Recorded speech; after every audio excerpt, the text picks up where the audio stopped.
અલ્પાના રસોડામાં તમારું સ્વાગત છે। આજે આપણે બનાવવાના છે દૂધીનું શાક, જે અલગ રીતે બનાવશું દૂધી ગોટાનું શાક। તો એ ખૂબ જ ટેસ્ટી બનવાનું છે અને ખૂબ સરળથી બની જાય છે। તો ચાલો રેસીપી જોઈએ। તમે મારી ચેનલને સબસ્ક્રાઇબ કરજો, લાઈક કરજો અને શેર કરજો। તો અહીંયા શાક બનાવવા માટે પહેલા આપણે દૂધી લીધી છે, આ મરચાં છે, આ ટમેટું છે અને આદુ છે। તો પહેલા દૂધીને છોલી અને આપણે છીણી લેવાની છે અને આદુ મરચાં અને ટામેટું સાથે ક્રશ કરી લેવાનું છે।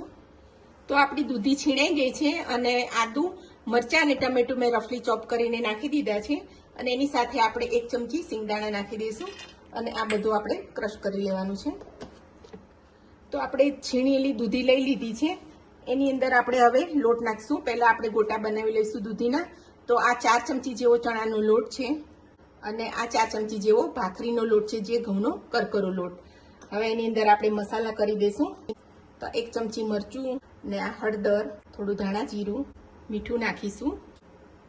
આ કસૂરી મેથી 1 ચમચી લીધી છે, એને આપણે આમ કરીને નાખી દઈશું। આ 1 ચમચી ખાંડ નાખી છે અને 2-3 ચમચી જેવું આપણે તેલ નાખી દઈશું અને લોટ બાંધી દઈશું। આને આપણે મુઠિયાનો લોટ બાંધીએ છીએ એ રીતે આનો બાંધી દેવાનો છે। પાણીની બિલકુલ જરૂર નહીં પડે, આપણું દૂધી એકદમ રસવાળી છે। તેનો લોટ બાંધીને તૈયાર કરી લઈશું અને એની અંદર આપણે 1 પિંચ જેટલો સોડા નાખી દઈશું ખાવાનો અને બધું સરસ રીતે મિક્સ કરી અને પછી આપણે એના ગોટા કરી લેવાના છે।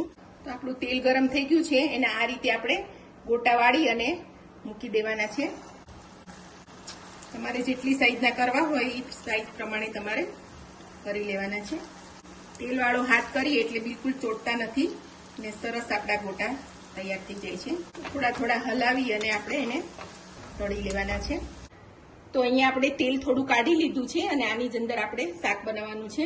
તો આમાં વાડકીમાં મરચું, હળદર અને ધાણા જીરુંની આપણે પહેલા પેસ્ટ તૈયાર કરી લઈશું। 1 ચમચી રાઈ નાખશું, 1 ચમચી જીરું અને પિંચ હિંગ નાખી દઈશું આપણે અને આ જે પેસ્ટ તૈયાર કરી છે એ આપણે એમાં એડ કરી દેવાની છે। મસાલા સંતળાઈ ગયા છે, તો હવે એની અંદર આપણે આ જે પેસ્ટ કરી હતી એ આપણે એમાં એડ કરી દઈશું। બીજું થોડુંક પાણી એડ કરી અને આપણે ઢાંકીને એને ચડવા દઈશું। તો આપણી ગ્રેવી ઉકળી ગઈ છે, તો હવે એની અંદર આપણે આ ગોટા એડ કરી દઈશું। તો પહેલા આપણે એની અંદર ગરમ મસાલો એડ કરી દઈશું, ત્યારબાદ આ ગોટા એડ કરી દેવાના છે। આપણે ગ્રેવીના માપનું મીઠું નાખ્યું નથી, તો આપણે એ પણ નાખી દઈશું। ગ્રેવીના માપનું જ આપણે મીઠું એડ કરવાનું છે। થોડી વાર એને ઢાંકીને આપણે બફાવા દઈશું। તો 4 મિનિટ જેવું થઈ ગયું છે અને આપણું તેલ છૂટું પડી ગયું છે અને આપણા ગોટા અંદરથી એકદમ બફાઈ ગયા છે।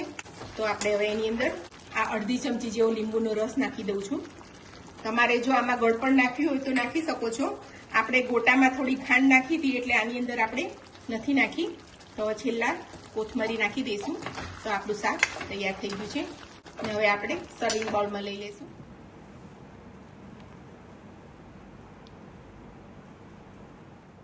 તો આપણું દૂધી ગોટાનું શાક રેડી થઈ ગયું છે, ખૂબ જ ટેસ્ટી લાગે છે અને બાળકોને નાના મોટા બધાને ભાવે છે।